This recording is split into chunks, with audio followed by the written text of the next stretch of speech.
I want you to picture one of those incredibly elaborate antique grandfather clocks. You know the kind, with the exposed glass front where you can see every single brass gear. Oh, yeah, with the pendulum swinging. Exactly. The pendulum, the tightly coiled springs. It's just a masterpiece of classical engineering. Right. Every gear turns the next one with this mathematical, absolute precision. It's completely predictable. You wind it up, and you know exactly what it's going to do for the next 30 days. Well, it is the ultimate expression of a Newtonian machine, really. Yeah. Every action has a perfectly equal and opposite reaction. The causality is linear, and within the casing of that clock, everything is perfectly known. And it is a beautiful piece of machinery, provided it is sitting on a perfectly level floor inside a quiet, climate-controlled study where nothing ever changes. That's the catch. But imagine taking that beautiful, precise grandfather clock, strapping it to the deck of a small boat, and sailing right into the middle of a Category 5 hurricane. Yeah, the machine would instantly tear itself apart. Completely. The gears would jam as the boat pitches, the pendulum would swing completely out of rhythm, and probably smash the glass. Right. Because the fundamental flaw of that clock isn't its engineering. It's the environment it was designed for. It can only function in a state of absolute prolonged stability. It possesses zero capacity to process environmental chaos. Okay, so let's unpack this. Because what we are talking about isn't actually horology. No, thankfully. We are talking about the fact that almost all of our modern institutions, our federal governments, our massive multinational corporations, global supply chains, even like local school districts. Yep. They were designed exactly like that grandfather clock. They absolutely were. They were built for a stable, predictable room. And right now they are on a boat in the middle of a hurricane. And they are failing. They are, and they are failing because they operate in a framework that futures scholars in the source material call hindsight-dominant logic. Hindsight-dominant logic. Right. Yeah. When your entire structural design assumes linear causality, you inherently believe that the future is just going to be a slightly modified version of the past. Like it's just going to repeat itself. Exactly. Yeah. You pull a policy lever today, and you expect a perfectly predictable outcome in 6 months. Why? Because that is what happened 50 years ago. So our mission for this deep dive is to figure out how to get off the boat. Or at least, how to build a better one. A much better one. We are diving into a profound architectural concept for institutional design. It's called the anticipatory state. Specifically, we're going to explore the Diamond framework. Right, which is drawn heavily from Chapter 10 of our source text today. Yeah, Chapter 10. And we want to understand how a massive organization can actually shift from playing this exhausting game of reactive catch-up to becoming a system that learns and adapts before the crisis hits. We should probably establish a critical baseline here, though. Okay. When we talk about an anticipatory state or applied foresight, we are not talking about prediction. We don't have a crystal ball. Prediction is a fool's errand. You cannot predict the precise path of the hurricane.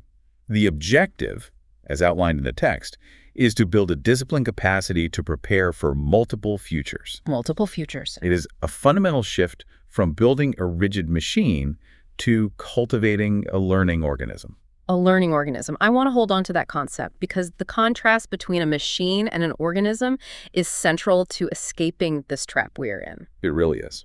But before we get to the solution, we have to look at the trap itself. This hindsight-dominant logic you mentioned, it seems entirely ubiquitous. Oh, it's everywhere. Every corporate earnings report, every political stump speech, every budget meeting, they all rely on looking at what happened last year to justify what we should do next year. Well, it is ubiquitous because historically there were long periods where it generally worked. Sure. In a relatively stable era, analyzing trends is a safe bet. Mm-hmm. But modern societies are no longer dealing with simple trends. We're dealing with severe discontinuities. Right, the boat in the hurricane. Exactly. We have technological shifts, like artificial intelligence, that are accelerating at a pace that just breaks historical models. We have deeply interconnected risks. Oh, like supply chains? Yeah, where a localized viral outbreak in one hemisphere completely paralyzes supply chains and triggers a social crisis in another. The environment is just too complex for the clockwork now. The text actually describes this transition beautifully. It says, we are moving from the predictable to the emergent. Yes. From the probable to the possible. From the known to the novel. And yet, Institutional leaders cling to historical data like it's a security blanket. They really do. It reminds me of driving. It's like trying to navigate by solely staring into the rearview mirror. That analogy captures the danger perfectly, especially when the terrain changes. Right, because if you are driving on a perfectly straight, empty highway in the middle of nowhere, the rearview mirror method works. Mostly, yeah. You see a straight line behind you, you assume a straight line ahead, you keep the steering wheel locked in place, and you survive. That is the era of stability. But the moment you exit that highway and drive into a dense, chaotic city center, with pedestrians darting out, construction detours, erratic traffic staring at the straight road behind you in the mirror, guarantees a catastrophic crash. Absolutely. You have to look through the windshield.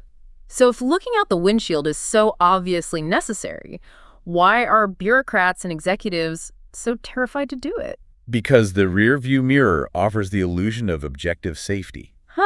Illusion of safety. Yeah, I mean, hindsight logic relies on historical data, and historical data provides incredible political and professional cover. Okay, I see where you're going with this. Imagine you are a middle manager at a global logistics firm, or say a regional director in a government agency. Okay, I'm the manager. If you make a decision based on a spreadsheet showing 5 years of past performance, and the decision fails, you can shrug and say, well, the data told me to do it. You are protected. Right. Nobody gets fired for buying IBM, as the old saying goes. Exactly. You just point to the past to justify the present. Precisely. It aligns flawlessly with short-term incentive structures. If your entire professional survival is based on quarterly earnings reports or a 2-year election cycle, you are not incentivized to prepare for a novel crisis 10 years down the road. No, of course not. You'd probably be penalized for it. You manage the immediate crisis in front of you, you point to past data to justify your reaction, you survive the quarter, and you kick the can down the road. So the anticipatory state has to break that cycle completely. Yes, it has to. It has to stop asking, well, what just happened?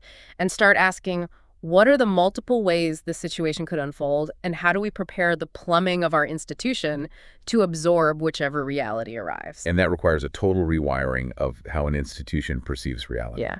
And the text provides a very specific visual and conceptual mechanism for this rewiring. It is the transition from what it calls the gray diamond to the red diamond.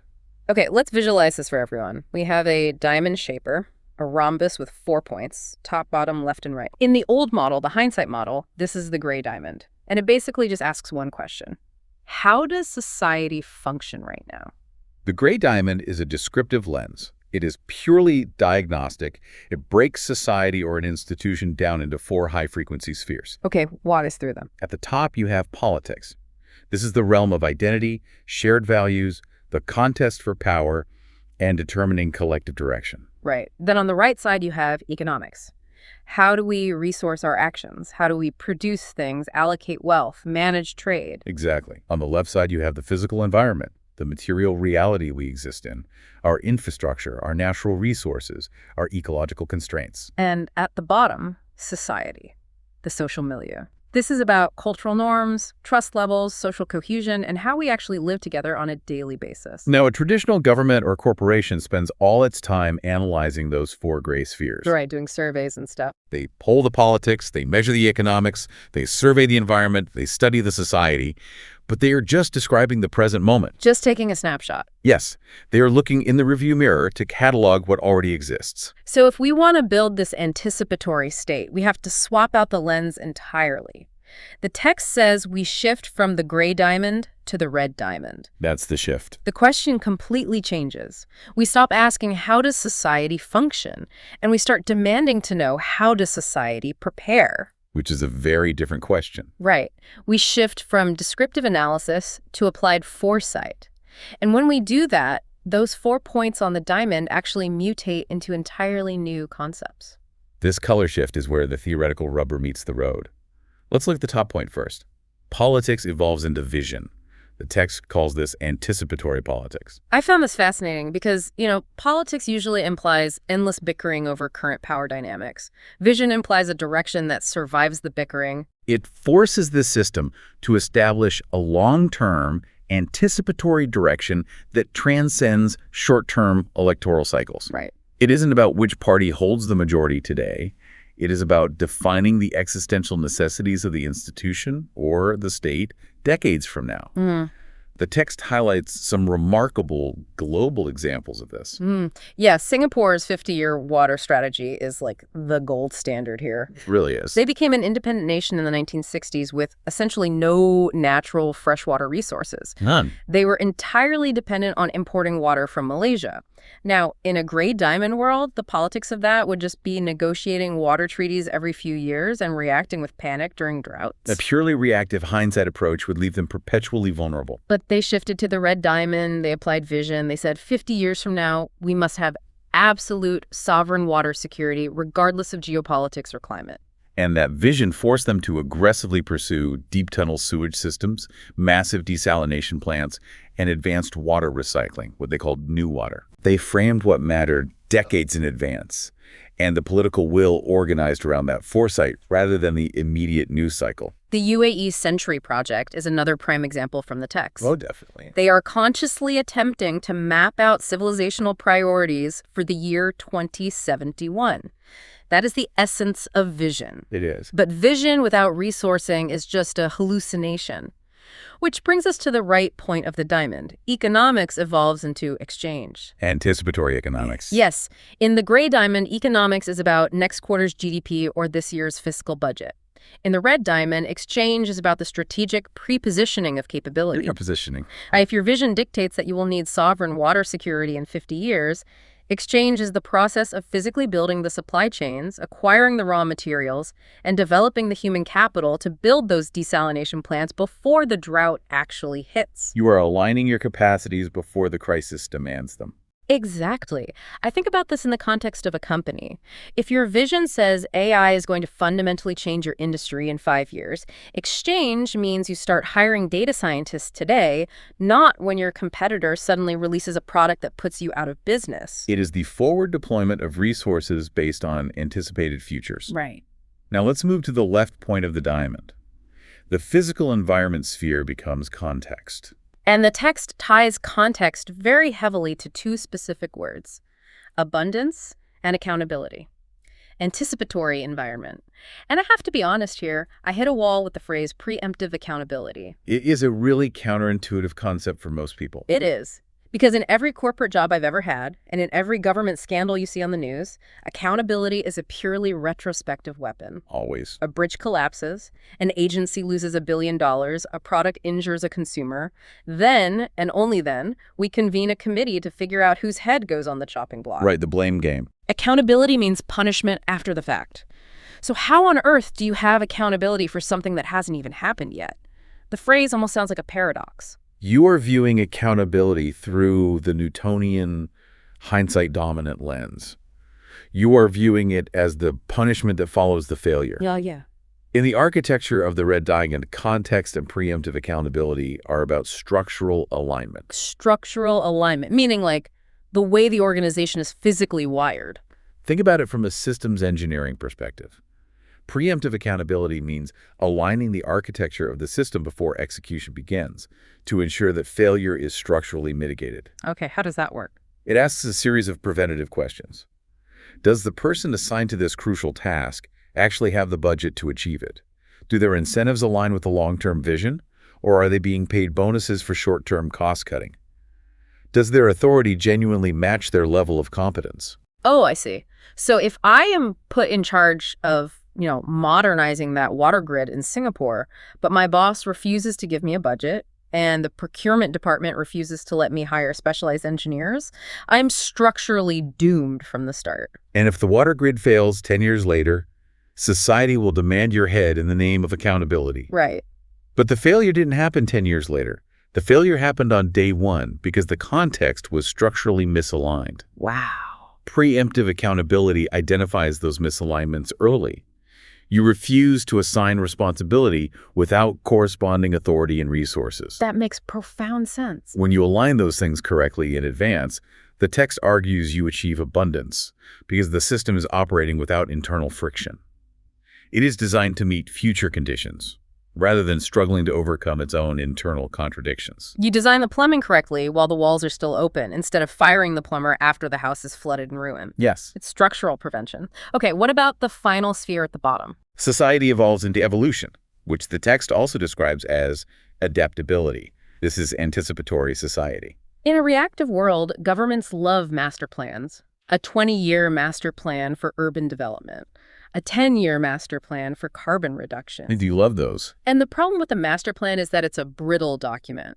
The moment reality deviates from the baseline assumptions, a pandemic hits, a market crashes, a new technology emerges, the entire master plan shatters, and everyone paralyzes because they don't know what to do next. Because a master plan assumes the environment is predictable. Evolution requires building adaptive pathways instead. You acknowledge multiple possible futures, and you build policy structures that can pivot based on which future is materializing. The Dutch approach to flood management is the classic illustration of this from the sources. Well, it's brilliant. A hindsight approach would look at the highest flood on record, build a concrete wall slightly taller than that, declare the problem solved, and walk away. That's a master plan. But the Dutch recognize environmental discontinuity. They know sea levels and storm severities are dynamic variables. Right. So instead of one static wall, they build adaptive pathways. They have a system that can evolve. They specify clear, measurable triggers. Like if the sea level rises by X centimeters. Yeah. Or if storm surges hit Y frequency, we immediately shift from phase 1 defenses to phase 2. The policy evolves without requiring a massive, agonizing political crisis to force the change. The adaptation is pre-coded into the society. So if we look at the Red Diamond in totality, we have moved from politics to vision, from economics to exchange, from environment to context, and from society to evolution. We have transitioned from describing the present to actively designing the future. Exactly. Conceptually, it's brilliant. I see the vocabulary, I understand the color shift, but this is where, the skeptical operator inside me starts demanding the instruction manual. Fair enough. A framework is just a picture on a whiteboard unless people can actually execute it. Governments and massive corporations are made up of tired, flawed, politically motivated human beings. True. How does an institution actually do this? How do you operationalize foresight? The execution relies on a capability that the text, borrowing from UNESCO, calls futures literacy. Futures literacy. And within the Diamond framework, specifically referenced in image 17.5 of the text, futures literacy is not just a vague mindset. It is mapped as a very specific dual triad capability. Let's draw this out for the listener. Imagine that red diamond again. On the right side, there's a cluster of 3 points, a triad. On the left side, there's another triad. These are the 2 distinct engines of anticipation. Let's begin on the right side. This is Triad 1, Anticipation for Futures. Yeah. It represents the proactive design engine. Okay. Notice that it sits on the same side of the diamond as economics and exchange. This is the realm of building and resourcing. And the text breaks this triad down into 3 distinct steps. Plan, develop, and implement. It's the doing side. This engine looks forward and asks, what are the alternative futures we mapped out in our vision? Based on those features, what physical infrastructure do we need to plan? What technological capacities do we need to develop? How do we implement these interventions in the physical world? It is highly strategic, forward-looking capability building. Right. But if an institution just builds and implements blindly based on a plan they made 5 years ago, they are right back in the master plan trap. Which is what usually happens. Right. They have to know if what they're building actually works in reality. Yeah. And that requires the other engine. That brings us to Triad 2, located on the left side of the diamond, Anticipation for Emergence. Anticipation for emergence. Okay. This is the sensing engine. It aligns with environment, context, and society. And the steps in this triad are assess, reflect, and lessons learned. While Triad 1 is projecting outward into the future, Triad 2 is constantly reading the present reality. It asks, what just happened? When we implemented our plan, what were the actual effects? What new, unpredicted patterns are emerging from the noise of society? Why did our intervention succeed? Or more importantly, why did it fail? The moment I read this section on the dual triads, my mind instantly went to human biology. Oh, how so? Well, the architecture here is basically the human body. Triad 1, anticipation for futures, the planning, developing, and implementing. That is the muscular system. Okay. It's your skeleton, your tendons, your muscles. It is how you exert physical force on the external world. It's how an institution builds a high-speed rail network or launches a new product line or deploys a military unit. It is the mechanism of execution. Right. But Triad 2, anticipation for emergence, the assessing, reflecting, and learning, that is the nervous system. That's a great analogy. Because the muscular system on its own is completely numb. If you only had muscles, you could place your hand flat on a red-hot stove and leave it there until it burned down to the bone because the muscle has no capacity to feel pain or recognize destruction. It requires the sensory input to know when to stop exerting force. Exactly. The nervous system, the left side of the diamond, feels the burning heat of the stove. It assesses the damage, reflects on the danger, and sends a lightning-fast signal back to the muscular system saying, pull the hand back immediately, change tactics, adapt. That analogy illuminates the core dysfunction of modern governance perfectly. Because if we look at why governments and major corporations fail in complex environments, it is largely because they have taken a surgical scalpel and severed the spinal cord connecting the muscular system to the nervous system. They silo them into completely different dimensions of the bureaucracy. Exactly. In a standard bureaucratic hierarchy, the people who plan and execute the muscular system are segregated. You have a Department of Strategic Initiatives or a massive implementation team. Right.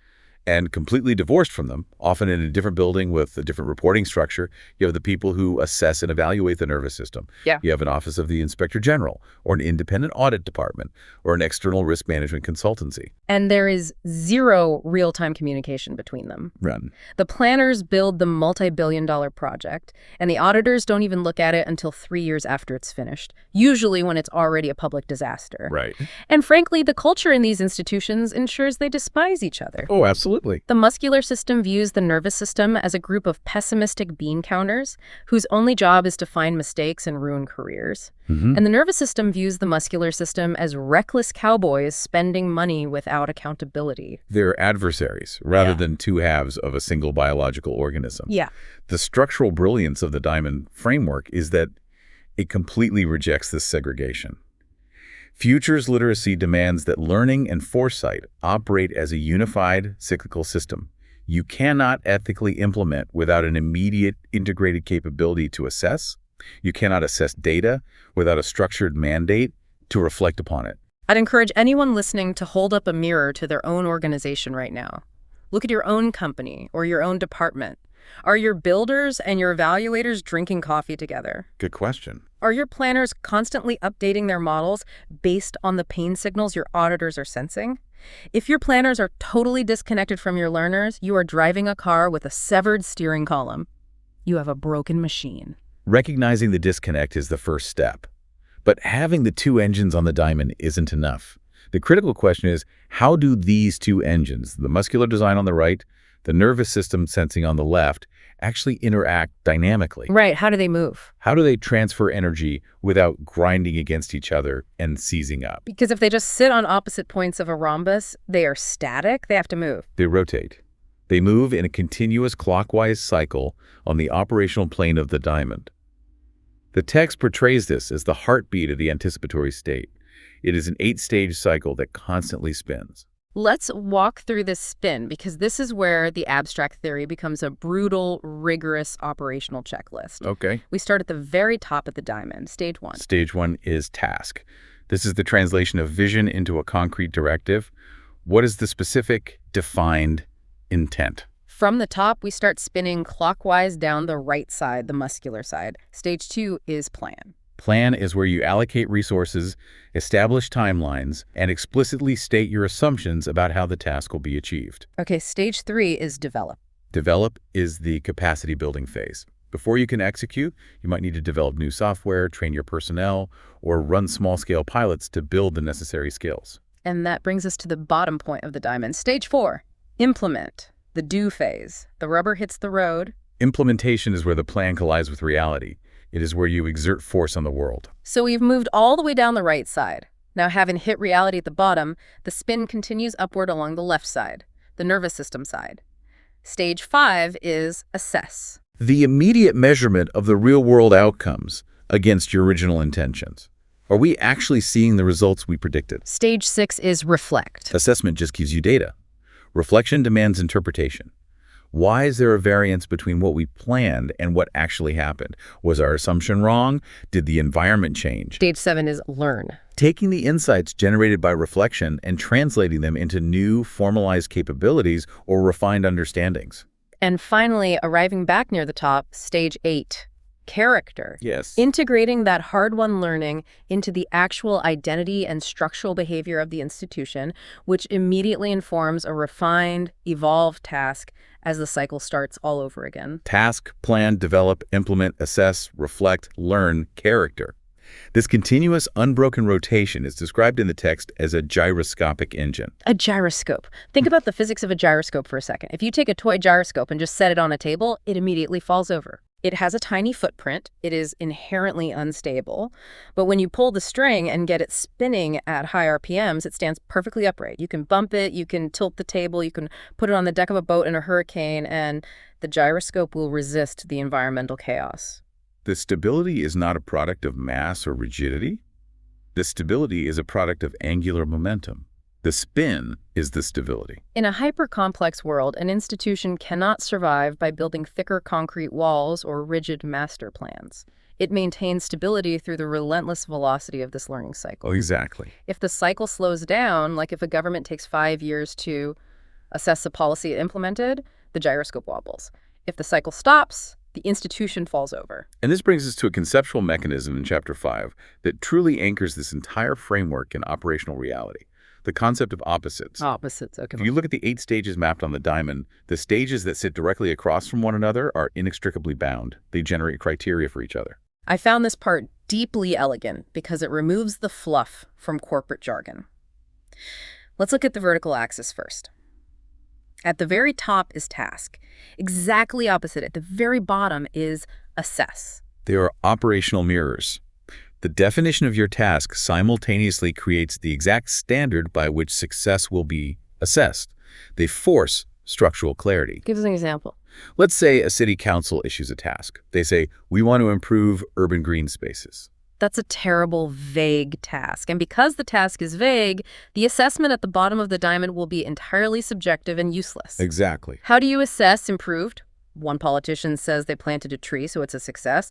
A community group says crime went up in the park, so it's a failure. It's just noise. But if the task is defined rigorously, say, increase usable park acreage by 15% and reduce maintenance costs per acre by 10% within 36 months. Wow, okay. You have instantly automatically created the mathematical metric for your assess stage.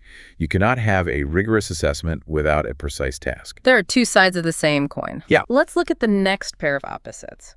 Plan is on the right. Reflect is exactly opposite on the left. The plan is where you document your assumptions. Mm-hmm. We assume that by building this transit line, ridership will increase by X. The reflect stage requires you to look back at the plan. If you did not explicitly document your assumptions during the plan stage, you have absolutely nothing to honestly reflect upon when reality deviates. You'll just make excuses. You'll just succumb to hindsight bias and claim, well, we knew that was going to happen anyway. Right. The plan provides the raw material for reflection. Then we have develop on the right, opposite learn on the left. You develop skills. You run small-scale pilots, you generate tangible experience. That experience is the only currency you can use to purchase actual lessons learned. You cannot learn without the friction of development. Okay, the first 3 pairs are incredibly logical, but this brings me to the final opposite pair, and I really need to challenge the premise here. At the bottom, you have implement the hard physical execution of the project in the real world. Exactly opposite it. Near the top, you have character. It is the most vital tension in the entire diamond. But we have been talking about rigorous operational frameworks, tasks, metrics, capabilities. Character sounds like a word lifted from a high school guidance counselor's poster. I get that. It feels squishy, philosophical, and utterly unmeasurable. Putting character in an engineering framework feels like a massive category error.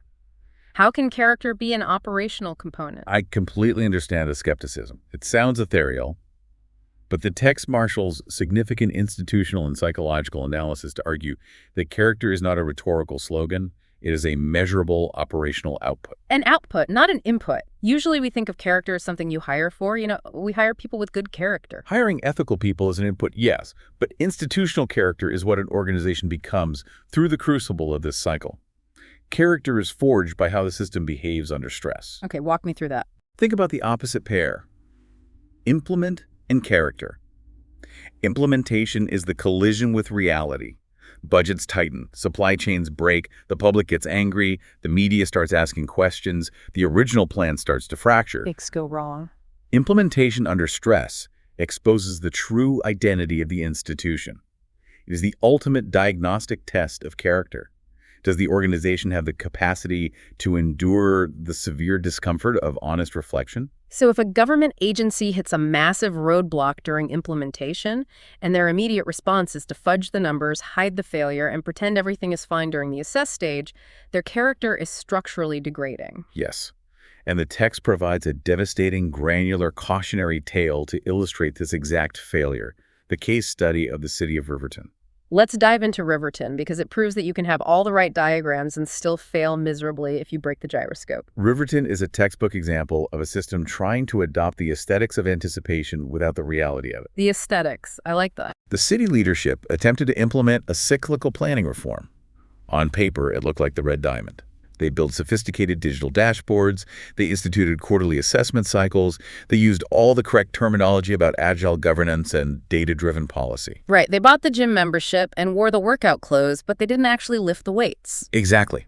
When large-scale municipal projects inevitably started falling behind schedule and exceeding budgets, the stress of implementation, the political pressure mounted.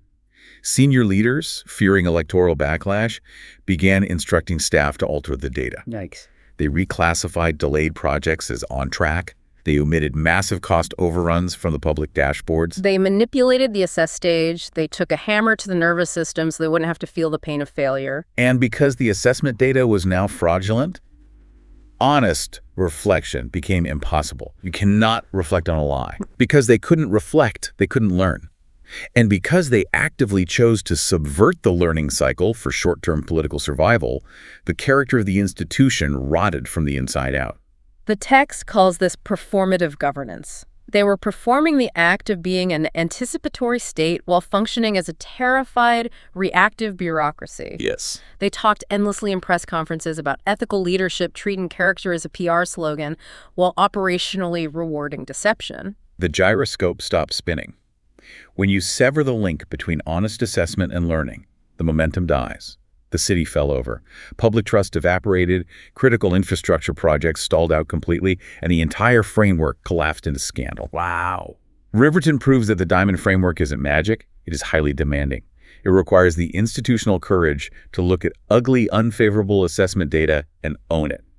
Without a structural commitment to the truth, no framework can save you. Character is the courage to keep the gyroscope spinning even when the spin hurts. That is a heavy, sobering reality. It is. But I don't want to leave us in the wreckage of Riverton.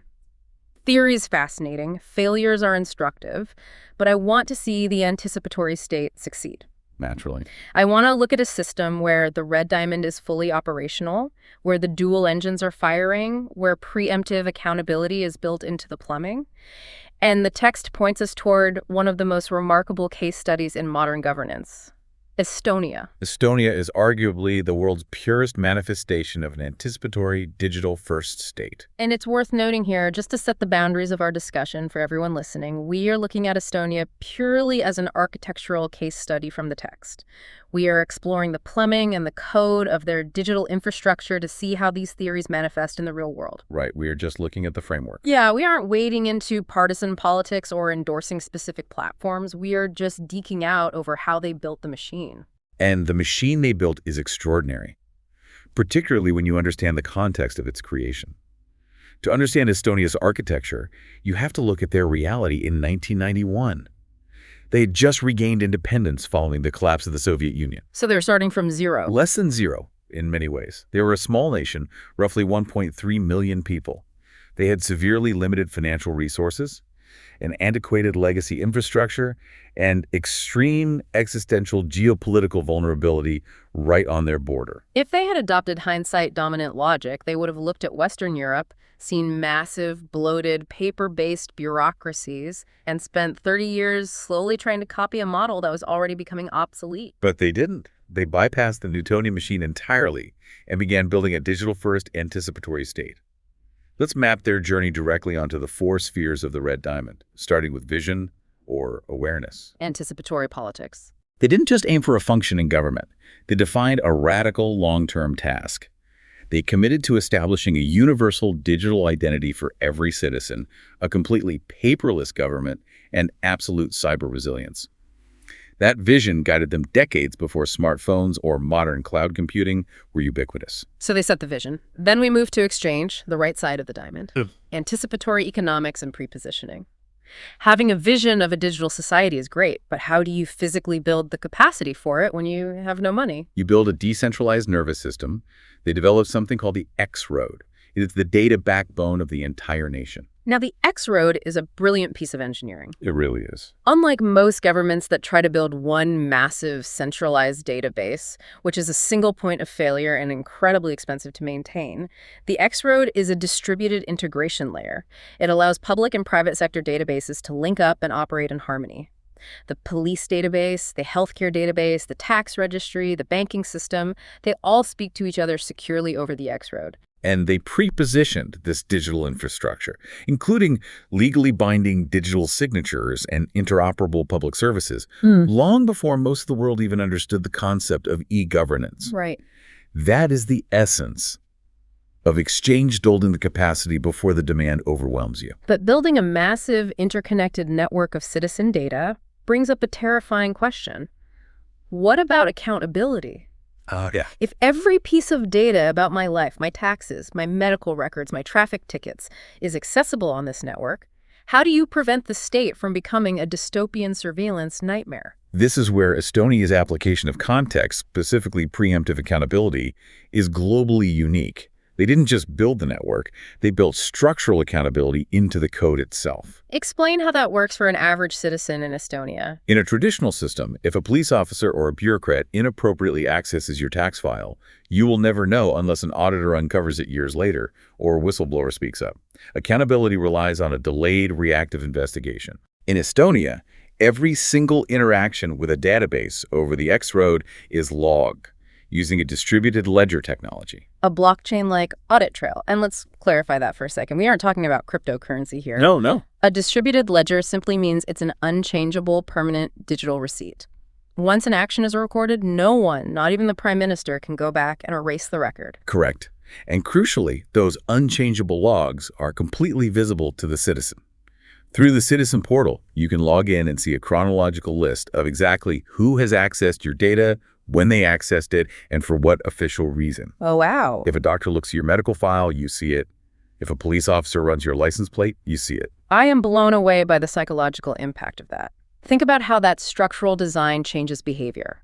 If a bureaucrat is tempted to look up the medical records of a celebrity or the tax records of their ex-spouse, they know with absolute mathematical certainty before their finger even clicks the mouse that the victim will see an indelible record of the intrusion. It perfectly aligns authority with responsibility. It prevents the misuse of power at the moment of conception, rather than punishing it years later. It is the ultimate manifestation of context and preemptive accountability. The system is designed to police itself through transparency. It's the plumber installing the pipes correctly so the house never floods. And the final sphere, evolution or adaptability. An anticipatory state must continuously evolve. Estonia didn't just build the X-road and declare victory. They used rapid prototyping, continuous public consultation, and the massive stream of feedback data flowing through their networks to constantly learn and adapt. Right. When cyber attacks threatened their infrastructure in 2007, they didn't collapse. They used that painful emergence to evolve, becoming global leaders in cyber defense and pioneering the concept of data embassies. Dead embassies. Yeah, storing backups of their national data in highly secure servers located in allied nations. They just keep spinning the gyroscope.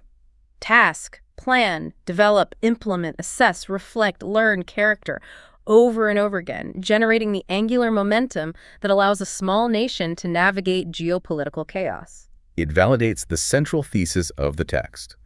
By integrating vision, exchange, context, and evolution, they transformed constraints into abundance.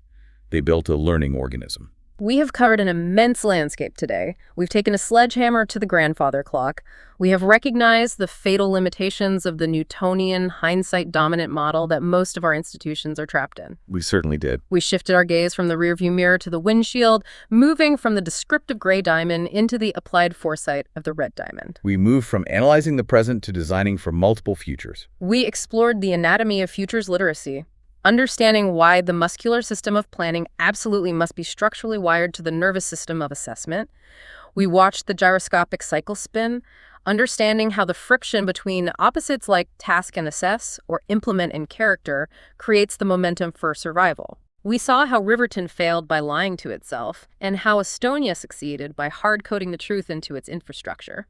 We have moved from the theoretical architecture to the operational reality.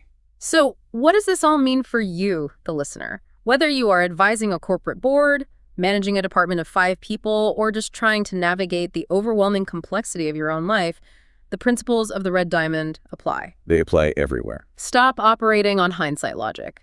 Stop acting surprised when the environment changes. Stop building rigid master plans that shatter upon impact with reality. You need to build your own dual engines. Force your planning side to talk to your learning side. Do not let your workplace become Riverton, where failure is hidden and performative governance replaces actual character. Be Estonia. Build the preemptive accountability, align the structures, and keep the gyroscope spinning so you can adapt to whatever future arrives. As you digest these frameworks, I want to leave you with one final deeply provocative question drawn from the closing pages of Chapter 10 in the text. We've spent this entire discussion emphasizing that human character, the courage to honestly reflect on failure, is the vital fuel that keeps the gyroscopic engine spinning. Right. But we are entering an era of unprecedented automation. As artificial intelligence and algorithmic systems increasingly take over the assess and plan stages of our institutions, as machines begin to process our performance data and dictate our strategic tasks, how will AI interact with the Diamond's reliance on human character? That is a big question. Can an artificial intelligence truly possess futures literacy?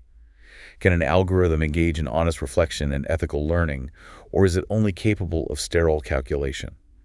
Given that AI is inherently trained on massive data sets of the past, if we hand over the reins of governance to these systems, will they propel us into a true anticipatory state, or will they simply trap us forever in the ultimate inescapable loop of hindsight logic? That is a staggering thought. If the machine can't feel the pain of the nervous system, how can it ever possess the character to learn? That is a profound question to chew on as you go about your week. Thank you for joining us on this deep dive into the anticipatory state. Keep asking the hard questions, keep looking out the windshield, keep spinning the gyroscope, and we will see you next time. Remember, don't just react to the hurricane. Build a better boat.